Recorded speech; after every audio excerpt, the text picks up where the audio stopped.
ఓం నమః శివాయ. ఓం నమో నారాయణాయ. ఓం శ్రీ స్వర్ణాకర్షణ కాల భైరవాయ నమో నమః. ఓం శ్రీ నరదృష్టి నివారణ కాల భైరవాయ నమో నమః. ఓం కాళకాలాయ విద్మహే కాళాతీతాయ ధీమహి తన్నో శ్రీ స్వర్ణాకర్షణ కాళభైరవ ప్రచోదయాతు. మా ఛానల్కి స్వాగతం. చూస్తున్న వీక్షకులకు ప్రేక్షకులకు ప్రియ కాళభైరవ భగవద్బంధులకి స్వాగతం పలుకుతూ మమ్మల్ని ఎంతగానో ఆదరిస్తూ ఉండబడినటువంటి ప్రియ సోదర సోదరీమణులకు అందరికీ సనాతన హిందూ ధర్మ పరిరక్షకులకు సంరక్షకులకు జ్యోతిష అభిమానులకు స్వాగతం పలుకుతూ నూతన ఆంగ్ల సంవత్సరం ప్రారంభం అయిన తర్వాత జనవరి నెలలో ద్వితీయార్థంలో అనగా 16వ తారీఖు నుండి 1/2024 31/1/2024 వరకు పుట్టినటువంటి వారందరికీ కూడా ముందస్తుగా జన్మదిన శుభాకాంక్షలు. గతంలో వివాహం చేసుకున్న వారికి వివాహ వార్షికోత్సవ శుభాకాంక్షలు.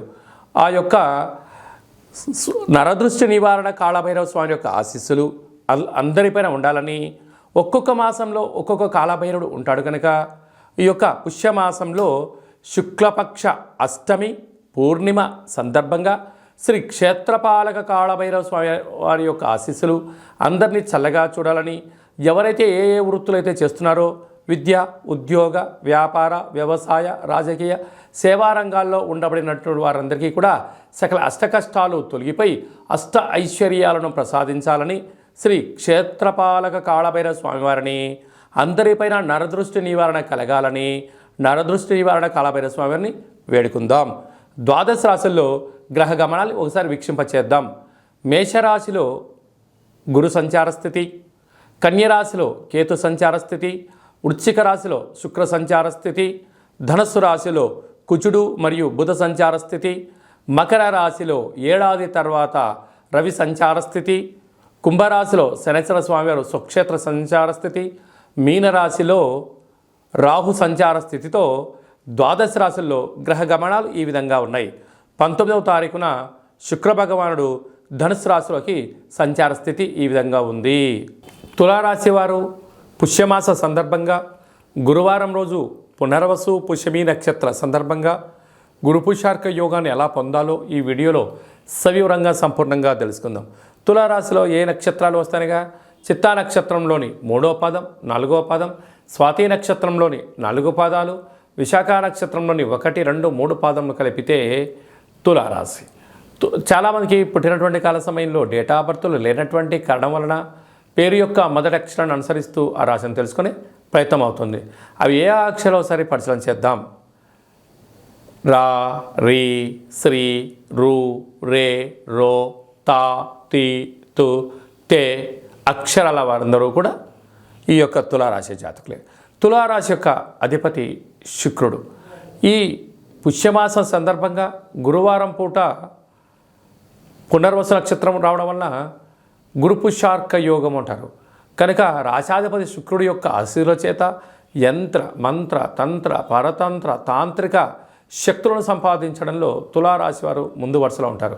వీరికి ఈ తెల్ల జిల్లెడి యొక్క వృక్షాన్ని భూమిలో వధింపచేసి వేర్లు తీసుకొచ్చుకున్నట్లయితే మీకు భావి తరాలకు 7 తరాలకు ఈ రవి పుష్యార్క యోగం కలుగుతుందని చెప్పి గమనించాలి. కుదరలేదు, ఒక తెలుపు క్లాత్లో బొబ్బర్లను మూటకట్టి, అలాగే శనగపప్పును ఒక పసుపు రంగు క్లాత్లో మూటకట్టి మనసులో కోరికలను తెల్ల జిల్లెడు వృక్షానికి ముడుపు కట్టగలిగినట్లయితే అద్భుత యోగం మీ సొంతం అవుతుంది. కుదరలేదు, బ్రాహ్మణికి దానం ఇవ్వండి, శివుడికి రుద్రాభిషేకం చేసుకుని గోమాతగా పెట్టినట్టే అదృష్టానికి ఆనందానికి స్వాగతం పలుకుతారు. అలాగే తెల్ల జిల్లెడు వృక్షం దగ్గర ఒక 3 రోజులు కంటిన్యూగా దీపం పెట్టగలిగినట్లయితే అద్భుతమైన శక్తి మీ సొంతం అవుతుందని చెప్పి గమనించాలి. అలాగే ధనావాకు కుటుంబ స్థానంలో శుక్రుడు సంచారం చేయడం వల్ల విపరీతమైన ధనయోగం, వ్యాపారాకర్షణ, జనాకర్షణలో మీకు మీరే సరిసాటి. తృతీయంలో కుజబుధ సంచార స్థితి ఉండడం వల్ల స్థిరాస్తులు, చరాస్తులు, తల్లిదండ్రుల నుంచి, తాత ముత్తాతల నుంచి, అత్తమామల నుంచి, అన్నదమ్ముల నుంచి, అక్కాచెల్లెల నుంచి మీకు రావాల్సినటువంటి ధనం మీరు సంపాదించబోతున్నారు అని చెప్పి గమనించాలి. అర్ధాష్టమ రవి కారణం వలన మీ జన్మ నక్షత్రం రోజున, అలాగే అష్టమి పూర్ణిమ తిథి యందున దూరావాయు జల ప్రయాణాలు, పంచభూతాలతో, ఆయుధాలతో, మాటలతో మీరు వాగ్వివాదం చేయకపోవడం, చెలగాటం ఆడకపోవడం ఉత్తమోత్తంగా భావించగలగాలి. సంతాన స్థానంలో శని సంచార స్థితి ఉండడం వల్ల తల్లిదండ్రుల మాట పిల్లలు, పిల్లల మాట తల్లిదండ్రులు వినగలిగినట్లయితే మంచి కాలానికి బంగారు భవిష్యత్తుకు స్వాగతం పలుకుతారని చెప్పి గమనించాలి. 6వ స్థానంలో రాహు సంచార స్థితి ఉండడం వలన దయచేసి అప్పులు ఇవ్వద్దు, అప్పులు తెచ్చుకోవద్దు. 2 రాబోయే కాలంలో ప్రమాదకరమే అని చెప్పి గమనించాలి. సప్తమంలోకి గురు సంచార స్థితి ఉండడం వలన గురు యోగ్యత కోసం ఈ యొక్క పుష్యార్క కార్యక్రమాన్ని మీరు పాటించినట్లయితే అద్భుతమైన యోగం మీ సొంతం అవుతుంది. వ్యయంలో కేతు సంచార స్థితి ఉండడం వలన చిన్న చిన్న విషయాలకు ఆందోళన తగదు. ఆధ్యాత్మికత ధర్మ మార్గంలో ఉన్నట్లయితే అంతా మీ సొంతం అవుతుంది. సాఫ్ట్వేర్ రంగం వారు, హార్డ్వేర్ రంగం వారు, వ్యవసాయ సోదరీమణులు, స్వయం వృత్తుల వారికి ఇది చాలా మంచి కాలము అని చెప్పి గమనించాలి.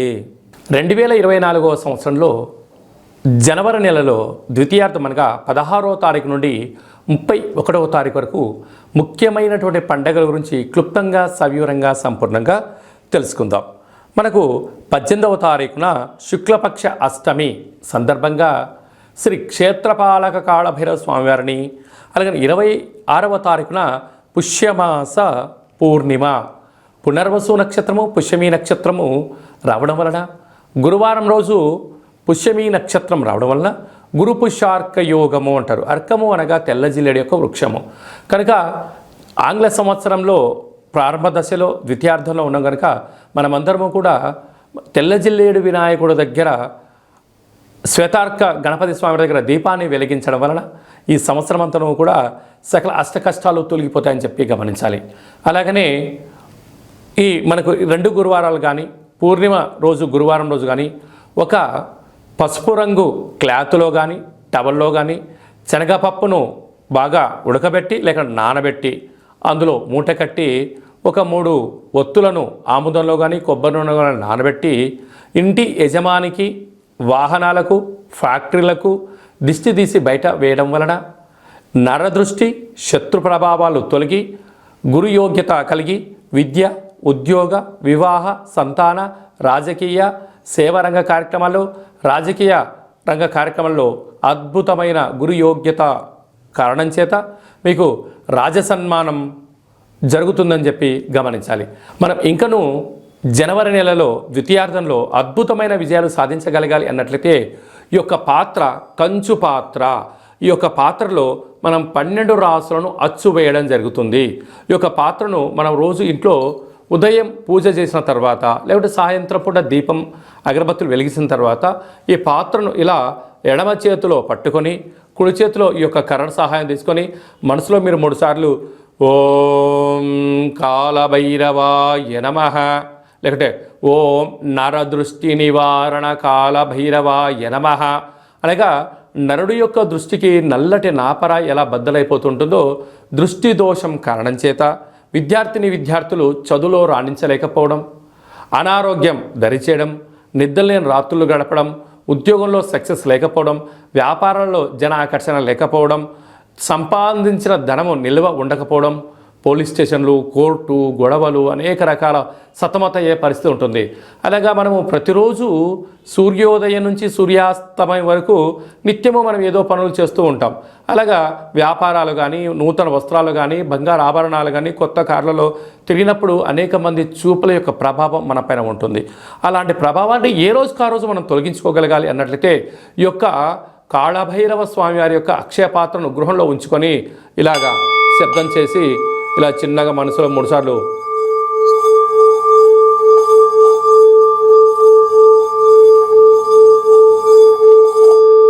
అలాగా ఓం నరదృష్టి నివారణ కాలభైరవాయ నమః అనేటువంటి మంత్రాన్ని 12 సార్లు ఉచ్చరింపజేయడం వల్ల ఈ యొక్క శబ్ద తరంగాల వలన మానవుని శరీరంలో ఉండబడినటువంటి మూలాధార, స్వధిష్టాన, మణిపూర్వక, విశుద్ధ, అనాహత, ఆజ్ఞ చక్రాలు వికసింపచేసి దురదృష్టము దూరమైపోయి అదృష్టం మనకు కలుగుతుంది. అందుకే అపాయంలో గొడుగులాగా, అష్టైశ్వర్యాలలో మనకు అంబారీ వాహనంలాగా కాళభైరవ స్వామికి ఆశీస్సులు ఉంటాయని చెప్పి గమనించాలి. ఇంకను మన వ్యక్తిగత జాతకం తెలుసుకోవాలనుకుంటున్నారా? మీ యొక్క పేరు, పుట్టినటువంటి తేదీ, నెల, సంవత్సరం, సమయం రాసి మీరు వాట్సాప్లో పంపించగలిగినట్లయితే 100 సంవత్సరాల జాతకాన్ని రాసి పంపించి మీరు పుట్టినప్పుడు గ్రహ గమనాలు ఎలా ఉన్నాయి, ప్రస్తుతం ఎలా ఉండబోతున్నాయి, రాబోయే కాలంలో ఎలా ఉండబోతున్నాయో మీకు సవివరంగా సంపూర్ణంగా తెలియజేయడం జరుగుతుంది. అలాగే డేట్ ఆఫ్ బర్త్ లేనటువంటి వారికి మీ పేరు యొక్క మొదటి అక్షరాన్ని అనుసరిస్తూ హస్త సాముద్రికం ద్వారా అనగా మీ యొక్క చేతి యొక్క రేఖలను పరిస్థితిని బట్టి గవ్వల ద్వారా కాళభైరవ స్వామి యొక్క ఉపాసన బలం చేత భూత భవిష్యత్ వర్తమానాన్ని తెలియజేయడం జరుగుతుంది. అలాగనే మీ యొక్క అబ్బాయి కానీ అమ్మాయి కానీ పుట్టినప్పుడు చిన్నపిల్లలకు ఆధ్యాత్మికమైనటువంటి పేర్లు ఎలా పెట్టాలి, న్యూమరాలజీ ప్రకారంగా ఎలా పేరు పెట్టుకోవాలో మన యొక్క దేవాలయంలో మీకు సవివరంగా సంపూర్ణంగా తెలియజేయడం జరుగుతుంది. అలాగా మీ అబ్బాయి కానీ అమ్మాయి కానీ వివాహం కావడం లేదా అయినటువంటి అవ్వడానికి ఎందుకు ఇలా ఆటంకాలు జరుగుతూ ఉంటుంది, అలాగా అమ్మాయి యొక్క జాతకంలో కానీ అబ్బాయి యొక్క జాతకంలో ఎలాంటి దోషాలు ఉన్నాయి, ఆ యొక్క అబ్బాయి అమ్మాయి యొక్క జాతకంలో వివాహానికి సంబంధించినటువంటి గణాలు గుణాలు సవివరంగా తెలియజేయడం జరుగుతుంది. అలాగే వివాహమైన దంపతులు తరచుగా గొడవ పడడం, అనేక రకాలుగా ఇబ్బంది పడడం, పోలీస్ స్టేషన్లో కోర్టు అని విడాకులు తీసుకునే పరిస్థితి ఉంటుంది. అలా కాకుండా ఈ కింది నెంబర్ మీరు సంప్రదించి అపాయింట్మెంట్ తీసుకొని సంప్రదించగలిగినట్లయితే మీ యొక్క పేర్లలో స్వల్పమైన మార్పులు చేసి శ్రీ పార్వతీ పరమేశ్వరుల యొక్క ఆశీస్సుల చేత మీరు సంపూర్ణంగా జీవన విధానాన్ని సవ్యంగా సాగడానికి అద్భుతమైన సలహాలు సూచనలు మీకు ఇవ్వడం జరుగుతుంటుంది. అలాగనే చాలామందికి కాళభైరవ మంత్ర ఉపదేశం ఎలా చేయాలి, కాళభైరవ నామ జపాన్ని ఎలా చేయాలి, కలియుగ కాలంలో కాలాన్ని శాసింపజేసే శక్తి మనకి ఎలా ఉండగలగాలి, యంత్ర మంత్ర తంత్ర తాంత్రిక సాధన ఎలా చేయాలో మన యొక్క దేవాలయంలో చేయడం జరుగుతుంది. మన యొక్క దేవాలయంలో ప్రతి నెలలో 4 మంగళవారాలు, 4 శనివారాలు, శుద్ధాష్టమి, పూర్ణిమ, బహుళాష్టమి, అమావాస్య తిథుల యందున కూష్మాండ దీపాన్ని వెలిగింపచేయడం, కాళభైరవ స్వామికి విశేష అభిషేక కార్యక్రమాలు చేయడం, ఒక్కొక్క నెలలో ఒక్కొక్క కాళభైరవ స్వామి వారు ఉంటారు కనుక ఆ కాళభైరవ స్వామి వారికి హోమ కార్యక్రమాన్ని చేయించడం, అలాగనే మనకు ఏలనాటి శని ఉన్నా, అష్టమ స్థాన శని ఉన్నా, అర్ధాశ్రమ శని ఉన్న గ్రహ సంచార స్థితిలో శని సంచార స్థితి, సూక్ష్మ సంచార స్థితి, నవగ్రహాల్లో రవి, చంద్ర, కుజ, బుధ, గురు, శుక్ర, రాహుకేతు సంచార స్థితిలో ఉన్నప్పుడు మనం అనేక రకాలుగా స్వల్పమైనటువంటి ఇబ్బందులు పడుతూ ఉంటాం. ఈ యొక్క ఇబ్బందులను సంచిత, ప్రారబ్ధ, ఆగమిక అనే కర్మలను మనము కాళభైరవ స్వామి యొక్క హోమాన్ని చేయించి మీకు నరదృష్టిని తీయించేసి ఈ యొక్క కర్మను ఈ యొక్క కాళభైరవ సాధకులకు భిక్షగా భోజనాన్ని ఏర్పాటు చేయడం వలన మన యొక్క కర్మను స్వామివారి దగ్గర ప్రసాద రూపంలో ఏర్పాటు చేయడం వలన మనము సంపూర్ణమైనటువంటి అష్ట కష్టాలకు స్వస్తి పలికి నూతన సువర్ణ అధ్యాయ జీవితానికి స్వాగతం పలకడానికి కాళభైరవ స్వామి యొక్క భిక్ష చాలా అద్భుతంగా ఉపయోగపడుతుందని చెప్పి గమనించాలి. కనుక మనమందరము కూడా కష్టాలను తొలగించుకుందాం, ఐశ్వర్యాలకు స్వాగతం పలుకుతాం. మనం ఏదైతే అనుకుంటున్నామో ఉన్నతమైనటువంటి విలువలతో కూడుకున్నటువంటి ఆరోగ్యంతో కూడుకున్నటువంటి జీవన విధానాన్ని మనం సొంతం చేసుకుందాం. కనుక కాళభైరవ స్వామి యొక్క ప్రసాదాన్ని దానం చేద్దాం, కర్మను దానం చేద్దాం, అదృష్టాన్ని స్వీకరించాలని చెప్పి ఎవరికి ఎలాంటి అష్ట కష్టాలు లేకుండా అందరికీ అష్టైశ్వర్య ప్రాప్తిని కలిగించాలని కోరుకుందాం. కనుక ఆసక్తి గలవారు ఈ కింద సంప్రదించి కాళభైరవ స్వామి యొక్క పూజా విధానంలో పాల్గొనండి. అందరికీ అష్టైశ్వర్యాలు ప్రసాదించాలని నరదృష్టి నివారణ కాళభైరవ స్వామిని వేడుకుందాం. అందరిపైన స్వామి యొక్క ఆశీస్సులు ఉండాలని, చల్లని చూపులో చూడాలని ఆశీర్వదించమని వేడుకుందాం. ఓం శతమానం భవతి శతాయు పురుష సతేంద్రియ ఆయుష్యేవేంద్రియే ప్రతిష్టతి ధనం ధాన్యం బహుపుత్రలాభం శత సంవత్సరం దీర్ఘమాయు సర్వే జనా సుఖినో భవంతు లోకా సమస్తా సుఖినో భవంతు. సర్వం శ్రీ నరదృష్టి నివారణ కాళభైరవ దేవతార్పణమస్తు. హరి ఓం. ఈ వీడియో మీకు నచ్చినట్టయితే లైక్ చేయండి, షేర్ చేయండి, మా ఛానల్ని సబ్స్క్రైబ్ చేసుకోండి.